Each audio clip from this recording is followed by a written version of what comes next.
दर्शकवृन्द नमस्कार। नेपाल खोज अनलाइन टिभीको नेपाल खोज विशेषमा यहाँहरूलाई हार्दिक स्वागत छ। म लवन श्रीपाली। नेपाल खोज विशेषमा हामी समसामयिक विषयवस्तु र विशेष व्यक्तित्वसँग विशेष कुराकानी गर्ने गर्छौं।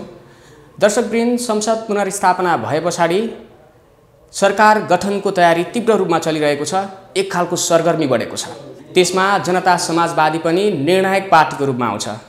यसैसँग सम्बन्धित रहेर आज हामी कुराकानी गर्नेछौं जनता समाजवादी पार्टीको वरिष्ठ नेता राजेन्द्र महतोसँग। आउनुस् उहाँलाई कार्यक्रममा स्वागत गरौँ। सर, स्वागत छ कार्यक्रममा। प्रतिनिधि सभा पुनर्स्थापना भए पछाडि जनता समाजवादी पार्टीको आधिकारिक धारणा के छ? प्रतिगमन केपी ओलीले गरेको प्रतिगमन नेपाली जनताले सङ्घर्ष गरेर सर्वोच्चको आदेशबाट फैसलाबाट परास्त भएको छ। लोकतन्त्रको रक्षा भएको छ। संविधान ट्र्याकमा आएको छ। यो काम भयो। हजुर। तर के भनेको भने यो प्रतिगमन माथिको प्रतिगमन हामीले भनेका थियौँ। प्रतिगमन जुन पहिले भएको थियो संविधान निर्माण गर्दाखेरि प्रतिगमन भएको थियो, त्यस संविधानमाथि केपी ओलीजीले फेरि प्रतिगमन गर्नुभएको थियो। त प्रतिगमन माथिको प्रतिगमन त अहिले सचियो। संविधान निर्माण ताका गरिएको प्रतिगमन सचिएको छैन। त्यति बेला जुन त्रुटिहरू गरियो संविधान निर्माण गर्दाखेरि, यी संविधान निर्माण गर्ने पार्टीहरू नेताहरूले जुन गल्ती गरे, अधिकार पहिचान का सवालहरू, संहिता सीमाङ्कनका सवालहरू लगायतका जति सवालहरू थियो त्यसलाई जुन दबाइयो, त्यो सवाल त बाँकी नै छ। त्यो नेपालको अन्तिम संविधानभन्दा पनि पछि हटेर त्यति बेला संविधान निर्माण गरिएको थियो। त यी एजेन्डा र त्यसको लागि सङ्घर्ष गर्ने आन्दोलनकारीहरू जेलमा छन्, मुद्दा चलाइएका छन्। निर्वाचित सांसद रेशम चौधरी पनि जेलमा छन् लगायतका यस्तो अवस्था छ। त्यसैले आगामी कार्यदिशा भनेको एउटा प्रतिगमन सचियो, पहिले भएको प्रतिगमन सचिएको छैन। त्यो संविधान संशोधन भएको छैन, आन्दोलनकारीहरू रिहाई भएको छैन, मुद्दा फिर्ता भएको छैन। त त्यो चाहिँ आगामी जुन पनि सरकार बन्छ त्यो सरकारको अगाडि हाम्रो सङ्घर्षका एजेन्डाहरू, यी एजेन्डाहरू पनि हुन्छन्। त्यसैले आगामी कार्यदिशा भनेको अहिलेको वर्तमान कार्यभार जुन बाँकी हो जनता समाजवादी पार्टीको कन्धामा, त्यसको लागि हामी आगामी दिनमा सङ्घर्ष गर्छौँ। सरकारमा जानको लागि यहाँहरू पनि निर्णायक पार्टी हुनुहुन्छ। अब के जानको लागि यहाँहरूको तयारी के कस्तो छ? यसको बारेमा केही छैन। सरकार हाम्रो एजेन्डा होइन। सरकारमा जाने हाम्रो तयारी पनि छैन। सरकारको निर्णायक शक्ति भनेको काङ्ग्रेस हो वास्तवमा अहिले। हजुर। तर हाम्रो पनि तेस्रो पार्टी संसदमा रहेकोले स्वाभाविक हाम्रो भूमिका पनि हुन्छ। तर सरकार निर्माणमा खासै हाम्रो भूमिका हुँदैन। कहाँसम्म हुन सक्छ भने हाम्रो सवालहरूलाई, हामीले उठाएका मुद्दाहरूलाई जुन सरकारले, जुन पार्टीले, जुन सरकारले सम्बोधन गर्ने काम गर्छ, ती सरकारलाई हामी सहयोग गर्न सक्छौँ, समर्थन गर्न सक्छौँ। त्यो हाम्रो पुरानै धारणा रहेको छ र त्यो धारणा अहिले पनि छ। जस्तो माधव प्रचण्ड पक्षसँग सरकारमा जानको लागि यहाँहरूले शर्तहरू पनि राख्नु भएको छ। ती शर्तहरूको बारेमा पनि अलिकति बताइदिनुहोस् न। सरकारमा जाने शर्त होइन, सङ्घर्षका एजेन्डा हो त्यो। हजुर। संविधान निर्माण हुँदा ताकाकै एजेन्डा हो त्यो। अब हिजो प्रचण्ड माधव समूहले चाहिँ हामीलाई के भन्यो भने, अब प्रतिगमनको विरुद्धमा हामी जति पार्टीहरू लडेका थियौँ, आगामी दिनमा पनि हामी सहकार्य गर्नु पर्यो, मिलेर जानु पर्यो भनेर भन्यो। त्यति बेला हामीले भन्यौँ सहकार्यको लागि कुन पार्टीसँग मिल्ने, तपाईँको पार्टी कुन हो भनेर हामीले सोध्यौँ। किनभने ऊ पनि नेकपा, ऊ पनि नेकपा, प्रतिगमन गर्ने पनि नेकपा, प्रतिगमनको विरुद्ध लड्ने पनि नेकपा। यो के नौटङ्की हो? यो भएन नि। नेपाली जनतालाई त प्रष्ट रूपमा बताउनु पर्यो नि। राजनीतिक सिद्धान्त आदर्शको रूपमा चल्ने हो। तपाईँ नेकपाको के सिद्धान्त हो? प्रतिगमन गर्ने? केपी ओली त्यो पार्टीको अध्यक्ष, प्रधानमन्त्री, प्रतिगमनकारी, त्यो पार्टीको नेता तपाईँ पनि हो अनि तपाईँको पार्टी पनि त्यही हो। अनि तपाईँ प्रतिगमनको विरुद्धमा लड्ने, यो के हो? यो नौटङ्की होइन। त्यसैले सिद्धान्त आदर्शको नाममा पार्टी रहन्छ, पार्टी खुल्ने हो, पार्टी चल्ने हो। नेकपा जो केपी ओलीले नेतृत्व गरेको नेकपा पार्टीको सिद्धान्त आदर्श के तपाईँले नेतृत्व गरेको जुन पार्टी हो, कुन पार्टी हो त्यसको सिद्धान्त आदर्शको त प्रश्न भएर आउनु पर्यो नि। त यो जनतालाई गोल चक्करमा घुमाइराख्ने त्यो हिजो त्यो हामीले भन्यौँ प्रचण्डजीलाई, माधवजीलाई, कुन पार्टी हो त प्रश्न गर्नुहोस् न, यसरी त हुँदैन नि। र अर्को कुरा हामीले के भन्यौँ भने तपाईँ यो पहिलो यो दोस्रो प्रतिगमन केपी ओलीद्वारा गरिएको अहिलेको प्रतिगमन त सचियो, संविधान ट्र्याकमा आयो। तर तपाईँहरू सबै मिलेर गरेको जुन प्रतिगमन हो संविधान निर्माण गर्दाखेरि त्यो प्रतिगमन त खोइ सचिएको त तपाईँकै सरकार थियो, कम्युनिस्ट पार्टीकै सरकार थियो, तपाईँहरू सबैको सरकार थियो। त्यो सरकारले त्यो प्रतिगमन त सच्याएन नि त, त्यसको अङ्ग त तपाईँ पनि हुनुहुन्थ्यो नि त। अनि त्यो दौडी उपेन्द्र यादव पनि सरकारमा गयो त्यति बेला, हामीले विरोध गर्दा गर्दै पनि जबरजस्ती गएको थियो कि त्यहाँबाट हुन्छ अरे, हामीलाई थियो कि शङ्का थियो नगर्न सक्छ, तर उहाँहरू जानुभयो, गएर त के भयो त, भएन त। त्यसैले त्यो प्रतिगमन जुन संविधान निर्माण ताका भएको थियो त्यो सचिएको छैन र त्यो सच्याउनुपर्छ। त्यसको लागि हामी त्यति बेला पनि सङ्घर्ष गऱ्यौँ, लड्यौँ मऱ्यौँ, अहिले पनि त्यो सङ्घर्ष हाम्रो जारी छ। त्यसैले सहकार्य कसरी हुन्छ तपाईँसँग? दोस्रो प्रतिगमनको लागि हामीसँग लड्नु पर्यो नि। हजुर, तपाईँ त्यति बेला प्रतिगमन गर्नुभयो, अहिले करेक्सन गर्न तयार हुन्छ भने आउनुहोस् न, सँगै लडौँ नि त। अनि त्यो खालि सरकारको कुरा गर्ने, अनि सरकार बनाइसकेपछि त्यो समाधान नगर्ने, त्यो विगतमा देखिएको हो। केपी ओलीको सरकारको अङ्ग तपाईँ पनि हुनुहुन्थ्यो, त्यसैले तपाईँ पनि विश्वासका पात्र हुनुहुन्न। केपी ओली त प्रधानमन्त्रीबाट त अविश्वासका पात्र नै हो, प्रतिगमनकारी पनि हो, तपाईँ पनि त्यसको अङ्ग हुनुहुन्थ्यो। त्यसैले सहकारको कसरी सम्भावना हुन्छ? सहकारको सम्भावना हुन सक्दैन जबसम्म यी सवालहरूलाई सम्बोधन गर्ने अवस्था आउँदैन, तबसम्म सरकारलाई सहयोग गर्न मिल्दैन। यो गरेको अवस्थामा मात्रै सहयोगको कुरा गर्न सकिन्छ, सहकार्य गर्न सकिन्छ भनेर हामीले भन्यौँ। जस्तो अब जाने सरकारले तपाईँहरूले भने जस्तै प्रतिगमन जुन भयो संविधान बनाउँदा ताका, के त्यो सचिने सम्भावना कतिको देख्नुहुन्छ यहाँहरूले? होइन, सम्भव छ यही सरकारमा? यिनीहरूको चरित्र हेर्दाखेरि, यिनीहरूको व्यवहार हेर्दाखेरि यो देशमा 6वटा संविधान सिद्ध्याइसकेका छ, 6वटा संविधान बनाएर फालिसक्यो यिनीहरू, 7औं संविधान हो यो। यही व्यवहार, यही मानसिकता, यही चिन्तन सोच, नस्लवादी चिन्तन सोच, औपनिवेशिक मानसिकता राखेर जुन संविधान निर्माण गरिएको अहिलेसम्म, त्यही चिन्तन सोचलाई जारी राख्ने हो भने यो संविधान पनि कुनै दिन सकिन्छ। संशोधन त के सकिन्छ, यो बाइबल कुरान गीता महाभारत बनाउँदो रहेछ के संविधान जनताको हितमा संशोधन हुनुपर्छ, समय सापेक्ष, त्यो गर्दैन। एउटै संविधान दुनियाँ बनाएर अमेरिका दुनियाँको सम्पन्न राष्ट्र भयो 250 वर्षदेखि, एउटै संविधान। भारतमा 70 वर्षमा एउटा संविधान, 70 चोटि संशोधन भयो होला, सर्वस्वीकार संविधान बनाउँदै गयो, सम्पन्न राष्ट्र हुँदै गएको छ। नेपालमा 70 वर्षमा 7वटा संविधान। यही मानसिकताले यो चाहिँ अचित आवश्यकता नदेख्ने केपी ओली संविधानमा संशोधन सुधारको लागि अचित आवश्यकता देख्दैनन्। किन देख्छ यो त नस्लीय चिन्तन सोचबाट शासन गरेको न केपी ओली प्रवृत्तिहरू, औपनिवेशिक चिन्तन सोचबाट शासन गरेका न यिनीहरू हो। तिनीहरू किन त्यो संशोधनको कुरा देख्दैन नि? त्यसैले यिनीहरू समय सापेक्ष जनताको मागअनुसार संशोधन गर्छ, परिमार्जन गर्छ। त्यो त अहिले चरित्र हेर्दाखेरि त के गर्ला, तर हामी त्यसको लागि सङ्घर्ष गर्ने हो, दबाब बनाउने हो। जस्तो अब गर्यो भने धन्यवाद दिने हो, सहयोग पनि गर्ने हो, गरेन भने सङ्घर्ष गर्ने हो, लड्ने हो। जस्तो केपी ओलीले गर्दा प्रतिगमन फेरि थपियो भन्नुभएको छ, तर फेरि पनि प्रधानमन्त्री केपी ओली नै बन्ने सम्भावना छ भनेर उहाँका पक्षहरूले भनिराख्नु भएको छ। अब कस्तो छ भने यहाँ प्रतिगमन यो गोलचक्कर छ क्या देशमा। संविधान बनाउनु पनि गोलचक्कर, व्यवस्थाको पनि गोलचक्कर, र यो प्रतिगमन पनि यो पहिलोचोटि भएको होइन। योभन्दा पहिले राजा महाराजाहरूले गरेकै थियो, अहिले नयाँ महाराजा केपी ओलीले गर्यो, भोलि फेरि अर्को कुनै केपी ओली आएर प्रतिगमन गर्ला। त्यसैले त्यो यो त को सरकारमा को सत्तामा त्यो भनेपछि अरू पनि फेरि महाराजाहरू जन्मिएवाला छन्। बिल्कुल, किनभने मानसिकता नै त्यही हो नि त। आफ्नो स्वार्थ रक्षाको लागि संविधान बनाउने, स्वार्थ रक्षा भएन भने त्यसले कुल्चिहाल्ने, प्रतिगमन गरिहाल्ने। त्यो चरित्र न हो यो शासक सम्रान्तहरूको।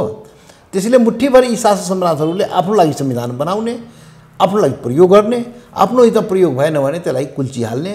त्यसैले यी संशोधनहरू यिनीहरू गर्छ कि गर्दैन, मानसिकतै छैन भने के गर्छ? टालटुले काम गर्छ क्या। त्यो आमूल परिवर्तन कामै गर्दैन नि त। यो नेपाल सम्पूर्ण नेपालीको हो नि त।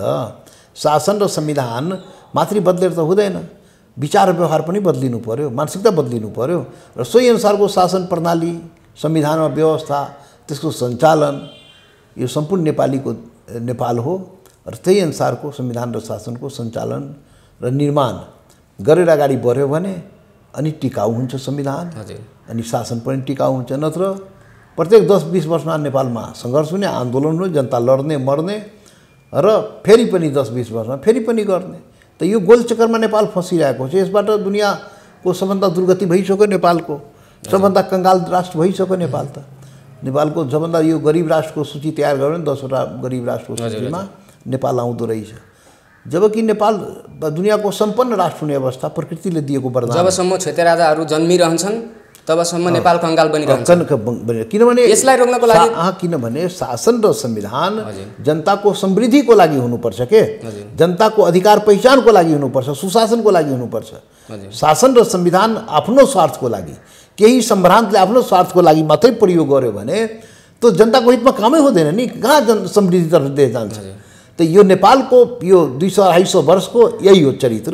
त्यो चरित्र अन्त नभएसम्म, औपनिवेशिक मानसिकता समाप्त नभएसम्म नेपालको भलो हुन सक्दैन। यो गोलचक्करमा नेपाल फसिरहेको छ। जबसम्म यस्ता प्रतिगमनकारी राजाहरूको जन्म हुन्छ तबसम्म जनताले दुःख पाइरहेछन्। बिल्कुल बिल्कुल। यसमा तपाईँहरूको भूमिका के हुन सक्छ? त्यसको विरुद्धमा लड्नुपर्छ, जनता लड्नुपर्छ। यसको लागि वैकल्पिक शक्ति निर्माणको प्रयास भइरहेको छ। अब कम्युनिस्ट काङ्ग्रेस भनाउँदा पार्टीहरू त पटक पटक जनताले भरोसा गर्यो, विश्वास गर्यो, मत दियो, हुँदाहुँदै लास्ट इलेक्सनमा 2/3 दियो नि त कम्युनिस्टलाई। तर के गर्यो यसले 2-3 वर्षदेखि कुर्सीको चक्करमा म कुर्सीमा बस्छु कि म बस्छु भनेर, तिमी हट म बस्छु भने त्यही लडाइँ झगडा होइन, बिताइदियो, देशलाई कङ्गाल बनाइदियो, काण्डले भरिएको देश भइसक्यो। भनेको मतलब केही पनि हुँदो रहेछ के। त यो अवस्था रहेसम्म त यस्तै नै हो। त्यसैले यो मानसिकताबाट देशलाई मुक्ति गर्नलाई एउटा वैकल्पिक शक्ति निर्माणको आवश्यकता छ। जनताले खोजिरहेको छ। पार्टी सिस्टम हो, पार्टी नै चाहियो के। कम्युनिस्टले गर्न सकेन भने एउटा पार्टी चाहियो। अब त्यसको लागि कम्युनिस्ट विभिन्न पार्टीबाट विद्रोह गरेर आएका व्यक्तिहरू जमात खडा भइरहेको छ। माओवादी डाक्टर बाबुराम भट्टराई आयो, एमालेबाट अशोक राई आए, महन ठाकुर आए, हामी आफै 30 वर्षदेखि अधिकार पहिचानको राजनीति गर्ने। यो जमात खडा भइरहेको छ। पुरै हिमाल पहाड तराई मधेसका काङ्ग्रेस, कम्युनिस्ट लगायतका पार्टीहरूमा परिवर्तन चाहनेहरू जमात खडा भइरहेको छ, गोलबन्द भइरहेको छ र देशमा एउटा वैकल्पिक राजनीतिक शक्ति तयार गर्नुपर्छ। त्यो अभियानमा जुटेका छन्। त्यसैले मलाई के लाग्छ भने यो चाहिँ अहिले नागरिक समाज पनि त्यही लाइनमा गइरहेको छ। अहिलेको नागरिक समाज अग्रगमनतर्फ सोचिरहेको छ। अहिले मलाई के लाग्छ भने सबै मिलेर एउटा अन्तिम आन्दोलन नेपाललाई चाहियो। जति आन्दोलन भएछ बाटोमा अर्किगयो, लक्ष्यमा पुगेन। चाहे मधेसका आन्दोलन, चाहे थरुवट हो, चाहे आदिवासी जनजाति, दलित, मुस्लिम, थारू, महिला, कुनै पनि आन्दोलन लक्ष्यमा पुगेन। त्यसै लक्ष्य प्राप्तिको लागि एउटा सबै मिली एउटा राष्ट्रिय मुक्ति आन्दोलन गर्नुपर्छ र त्यो राष्ट्रिय मुक्ति आन्दोलनले यो देशलाई एकल राष्ट्रिय राज्यबाट बहुराष्ट्रिय राज्यको रूपमा परिणत गर्नुपर्छ। नेपाल सम्पूर्ण नेपालीको हो र सम्पूर्ण नेपालीको लागि शासन र संविधानको निर्माण गर्नुपर्छ, सञ्चालन गर्नुपर्छ र समृद्ध नेपाल, सुखी नेपाली तब मात्र हुन सक्छ र सम्पूर्ण देशको जनताले अधिकार र पहिचान, शासन प्रणालीमा अधिकार र पहिचान प्राप्त गर्छ।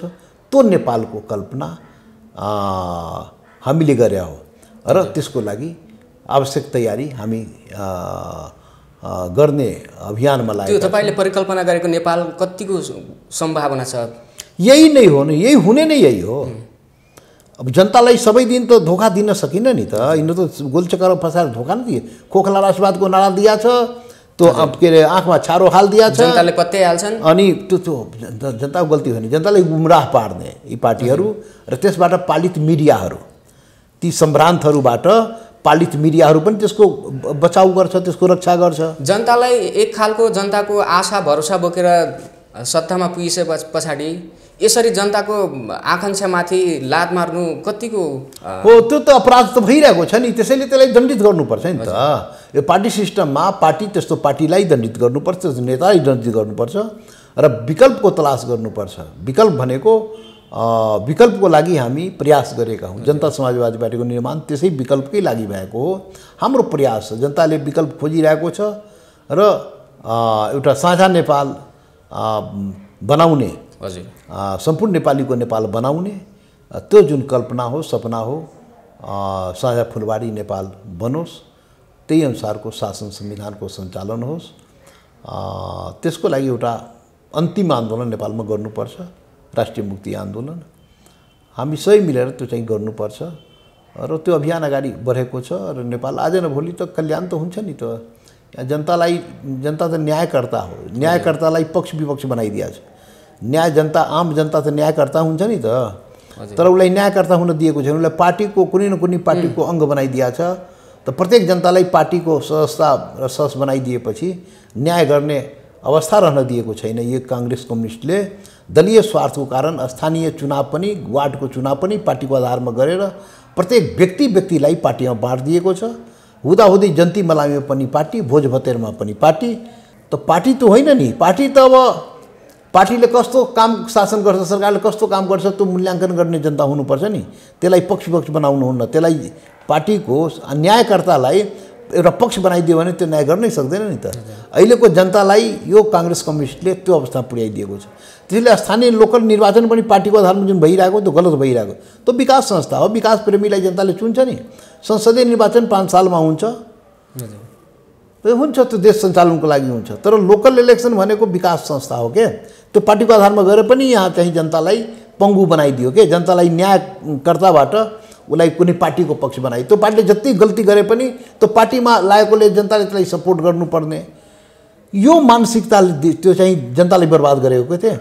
यो कम्युनिस्टले त्यो पनि अपराध गरेको छ। त्यसैले यो यसबाट मुक्ति चाहिन्छ। जस्तो यहाँहरूले लामो समयदेखि अधिकार र पहिचानको लागि आवाज उठाइराख्नु भएको छ र हाम्रो मुद्दाहरू सम्बोधन हुनुपर्छ भनेर संविधानको पनि यहाँहरूले प्रतिगमन भन्नुभएको छ। अब गठन हुने सरकारले यदि त्यो कुराको सम्बोधन गरेन भने यहाँहरूको यात्रा कसरी तय हुन्छ? कस्तो छ भने त्यसको कामको लागि विगत 7 वर्षदेखि लगातार यो एकीकरणभन्दा पहिले राष्ट्रिय जनता पार्टी नेपाल कुनै पनि सरकारमा गएन र विगत 7 वर्षदेखि लगातार सडकमा छन्, सङ्घर्षमा छन् अधिकार पहिचानको लागि। यो संविधानमा गरिएको प्रतिगमन, त्यसलाई करेक्सनको लागि आगामी दिनमा पनि जनता समाजवादी पार्टी त्यो लाइनमा काम गर्नुपर्छ। यो चाहिँ यो सवालहरू जुन हामी उठाएका हौँ, अधिकार पहिचानका सवाल, संविधान संशोधनका सवाल, आन्दोलनकारी रेशम चौधरी लगायत बन्दीका सवाल, मुद्दाका सवाल लगाएका झुट्टा मुद्दाहरू, यी सवालहरू अहिलेको कार्यभार हाम्रो कन्दामा छ। कुनै पनि सरकार बन्यो भने त्यसलाई हामी दबाब दिने, त्यसको लागि सङ्घर्ष गर्ने, त्यो चाहिँ परिस्थिति बनाउने हाम्रो दायित्व हो। त्यो हामी गर्छौँ। जुन सरकारले यो कामहरू गर्छ त्यो सरकारलाई हामी सहयोग गर्छौँ। जस्तो अब प्रदेश 2 को सरकार कतिको जोखिममा देख्नुहुन्छ? यो सरकार गठन भइसके पछाडि प्रदेश सरकार 2 को सरकारबाट कतिको सन्तुष्ट हुनुहुन्छ? अब कसरी सन्तुष्ट हुने सवालै उठ्दैन नि। किन संहिता त जुन प्रयोजनको लागि मागेको त्यो संहिता आउँदै आएन नि। त्यो त पङ्गु संहिता हो, त्यो नाम मात्रको संहिता हो। त्यो झन्डा र डन्डा पक्राइदिएको छ। न बाँकी अधिकार छ, न बजेट छ, न कर्मचारी छ, केही पनि होइन। भनेपछि संहिताको मापदण्ड पुरा भएको छैन। संहिता नाउँ मात्रको हो। त्यो केन्द्रीकृत शासन, अहिले पनि नेपालमा केन्द्रीकृत शासन हो, एकात्मक शासन हो। नाउँको लागि त्यो संहिता हो, शासन एकात्मक हो। सबै यहाँ केपी ओलीको हातमा सब केन्द्रमा राखेको छ। त्यहाँ झन्डा र डन्डा दिदिया छ, मन्त्री भयो, झन्डा हालाउ भयो, त्यति हो। त्यसैले त्यो संहिता जुन प्रयोजनको लागि मागेको थियो त्यो अनुसार काम भइरहेको छैन। त्यो त असफल नै गराउने प्रयास भइरहेको छ नि संहितालाई। जस्तो संहिताको मामिलामा यहाँहरूले कुन चाहिँ दललाई अलि उदार जस्तो देख्नुहुन्छ? यो सबै देखिसक्यो। यो काङ्ग्रेस कम्युनिस्ट त संहिता विरोधी नै हो वास्तवमा। यो त मजबुरी बाध्यतामा स्वीकार गरेको हो। माओवादी संहिता जस्तो देखिएको थियो। 17,000 मान्छे जान पनि गुमायो त्यही अधिकार र पहिचान सहितको संहिताको लागि। त त्यो माओवादी पनि धोका दिए, पहिचान सहितको संहिता ल्याइदिएन। अनि त्यो सारा पहिचानलाई समाप्त गर्यो। त्यो संहिताको मर्मअनुसार स्वायत्त शासन, सङ्घीय शासन भनेको अधिकार सम्पन्न स्वायत्त प्रदेशहरू, त्यो सबै खत्तम हो नि त। त्यो माओवादी 17,000 मान्छे कुर्बानी मात्रै गरायो के। त्यो चाहिँ त्यो संहिताको मर्मअनुसार चाहिँ त्यो माओवादीले पनि काम गरेन। त यो दुर्भाग्यपूर्ण अवस्था छ संहिताको सन्दर्भमा पनि। यस्तो सङ्घीयतालाई धरापमा देख्दै पनि तपाईँहरू कसरी बस्नु भएको छ त? होइन, यो त आमूल परिवर्तनको लागि नै हामी काम गरिरहेछौँ। त्यो चाहिँ चुपचाप त बसेकै छैन। संविधान निर्माण हुँदाखेरि त्यत्रो आन्दोलन भयो, त्यत्रो मान्छे मारियो, शहीद भयो। मेरो आफ्नै टाउको फुट्यो विराटनगरमा, म माथि आक्रमण भयो, त चुपचाप लागेर त बसेकै छैन नि। अब नयाँ ढङ्गबाट हामी एउटा अघि जुन भने एउटा राष्ट्रिय मुक्ति आन्दोलनकै तयारी गर्नुपर्छ। सबैलाई समेटेर एक्लै गरेर हुँदैन। मधेस आन्दोलन छुट्टै, थरवट छुट्टै, आदिवासी जनजाति छुट्टै, त्यो गरेर हुँदैन। हिमाल पहाड तराई मधेसका सबै अधिकार पहिचानवादीहरू एक हुनुपर्छ र सब मिलेर चाहिँ एउटा राष्ट्रिय मुक्ति आन्दोलन गर्नुपर्छ। त्यो तयारीमा हामी लागेका छौँ। के त्यो सम्भव छ? यही सम्भव छ, यही नै हुन्छ। लेट सबेर यही नै हुने हो, यही आवश्यकता हो। जनताले चाहेकै नै यही हो। जनताले विकल्प खोजिरहेको छ। अब त्यो हामीले अगाडि बढाइरहेछौँ। जनताको घर दैलोसम्म पुर्याउनु पर्छ र बन्छ। वैकल्पिक शक्ति बन्छ नै, किनभने जनताको चाहना हो, माग हो। तर संविधान संशोधन र रेशम चौधरीको रिहाई त सम्भव त देखिँदैन त। यसबारे यहाँको विचार के छ? दुनियाँमा असम्भव केही पनि छैन। यो शासक समानान्थरहरूले नगर्ला, यो नस्लवादी चिन्तन सोच बोकेकाहरू नगर्ला। यिनीहरू त सबैलाई बन्दी बनाएर शासन यो सबैलाई बन्दी बनाएर राख्न खोजेको छ नि त। तर यसको चल्दैन नि, चल्दैन। जनतामा ताकत हो क्या। बन्दुकले, अन्यायले, अत्याचारले, निरङ्कुशलाई थोरै शासन टिक्छ? त्यो टिक्दैन के, यसको पनि टिक्दैन। अब जनताको कुरा गर्दा पनि हामीले त योभन्दा अगाडि संसद विघटन भए पछाडि नै देख्यौँ प्रतिस्पर्धा चल्यो। आखिर जनता त हो त्यो म अघि नै भने जनतालाई पक्षमा बनाइदिँदाखेरि जनताको प्रयोग गलत ढङ्गले भइरहेको छ। जनता न्यायकर्ता हो। केपी ओलीको सरकारले कस्तो काम गर्यो, आम जनताले त्यसको चाहिँ मूल्याङ्कन गर्ने अधिकार हुनुपर्छ। उसलाई पक्ष बनाएर चाहिँ एउटा त्यो चाहिँ कारखानाको एउटा ऊ बनाएर त्यो वस्तु बनाएर त हुँदैन के। त्यसैले त्यो गलत भइरहेको छ। त्यो एकदम बिल्कुल गलत भएको छ। जनता तपाईँ त्यो प्रतिगमनकारी केपी ओलीले जुलुस निकाल्दा पनि त्यही जनता थुप्रो आइदिने, प्रतिगमन विरुद्धमा लड्ने जनता पनि आइदिने। नि के हो त? किन यस्तो भयो त? म अघि नै भने जनतालाई स्वतन्त्र रहन दिएन के। औपनिवेशिक शासन भनेको यही हो। भनेपछि जनताको मस्तिष्कमा पनि कब्जा गरियो। बिल्कुल औपनिवेशिक चिन्तनबाट गरिए शासन हो कि जनतालाई गुलाम बनाउने हो कि। बाह्य औपनिवेश यहाँ आएन। दुनियाँको अन्य राष्ट्रको चाहिँ नेपाल गुलाम भएन के। तर आन्तरिक औपनिवेशको जनता गुलाम भयो। यहाँ आन्तरिक औपनिवेशिक मानसिकताबाट गरिएको शासनले त्यो जनतालाई गुलाम बनायो के। त्यो जनतालाई मानसिक रूपले नै त्यसलाई गरिदियो के। त त्यो अवस्था हो। त्यसैले त्यसबाट निकाल्नुपर्छ। जस्तो तपाईँहरूसँग बहुशक्ति केन्द्र छ, तर मधेसको जनताहरूले तपाईँहरूबाट विश्वास गुमाउँदै गएको भन्ने पनि कुरा सुनिन्छ नि। यसबारे पनि अलिक विस्तृतमा बताइदिनु न। होइन, मधेसको मात्रै होइन, अब देशकै जनताले विकल्प खोजेको छ। हजुर, मधेसको जनताले त यो टुक्रा भएको पार्टी एक हुनुपर्छ भनेको थियो, हामी गरिदियौँ। हजुर, लास्टमा जनता समाजवादी पार्टी हुँदाखेरि पहिले नि 6 पार्टी गरेर राजपा बन्यो, 7औं पार्टी बाँकी थियो फोरम समाजवादीको रूपमा। त्योसँग पनि एकता भएपछि अब मधेसको जनताको यो पार्टी एक ढिका हुनुपर्छ, त्यो माग पुरा भएको छ। र अब त्यतिले मात्रै नपुगेर हिमाल पहाडका पनि पहिचानवादी अधिकारवादीहरू, काङ्ग्रेस कम्युनिस्टमा रहेका परिवर्तन, सुशासन, समृद्धि चाहनेहरू सबैलाई जोड्नुपर्छ र त्यो जोडिरहेको हामी। त्यसैले हिमाल पहाड तराई मधेसका सबैलाई जोड्ने हो, त्यो काममा हामी लागेका छौँ। जस्तो यहाँहरूको तराईमा मात्रै केन्द्रित छ पनि भनिन्छ, पहाड हिमालतिर यहाँहरूको सङ्गठनको विस्तारको कुरा के भइरहेछ? त्यो अघि नै मैले भने अब राष्ट्रिय मुक्ति आन्दोलन गरेपछि राष्ट्रिय स्तरमै सङ्गठन चाहियो र सबैलाई मिलाउनु पर्यो। त्यो काम भइरहेछ। त्यो हिमाल पहाड तराई मधेसमा सबैलाई समेट्ने काम भइरहेको छ र यो जनता समाज पार्टीले त्यो अभियानमा चाहिँ लागेको छ। जस्तो यहाँहरूलाई एक खालको आरोप पनि लाग्ने गर्छ कि सत्ताको लागि सम्झौता गर्ने तर कार्यान्वयन नगर्ने भनेर। यो कतिको साँचो छ यो कुरा? विगतमा त्यस्तै त भयो। उपेन्द्र यादवजी के गर्नुभयो? सत्ताको लागि दुई बुधे गर्नुभयो, जानुभयो। जनताले भन्दै गऱ्यो यो गर्दैन, तर पनि उहाँ जबरजस्ती जानुभयो। आखिर गरेन नि त। अब ठेस लागेपछि बुद्धि बढ्यो। अब जनता समाजवादी पार्टी त्यस्तो गर्दैन। त्यो यसको ग्यारेन्टी नभएसम्म सरकार र सत्ताको कुरा राजपाले त गरेन।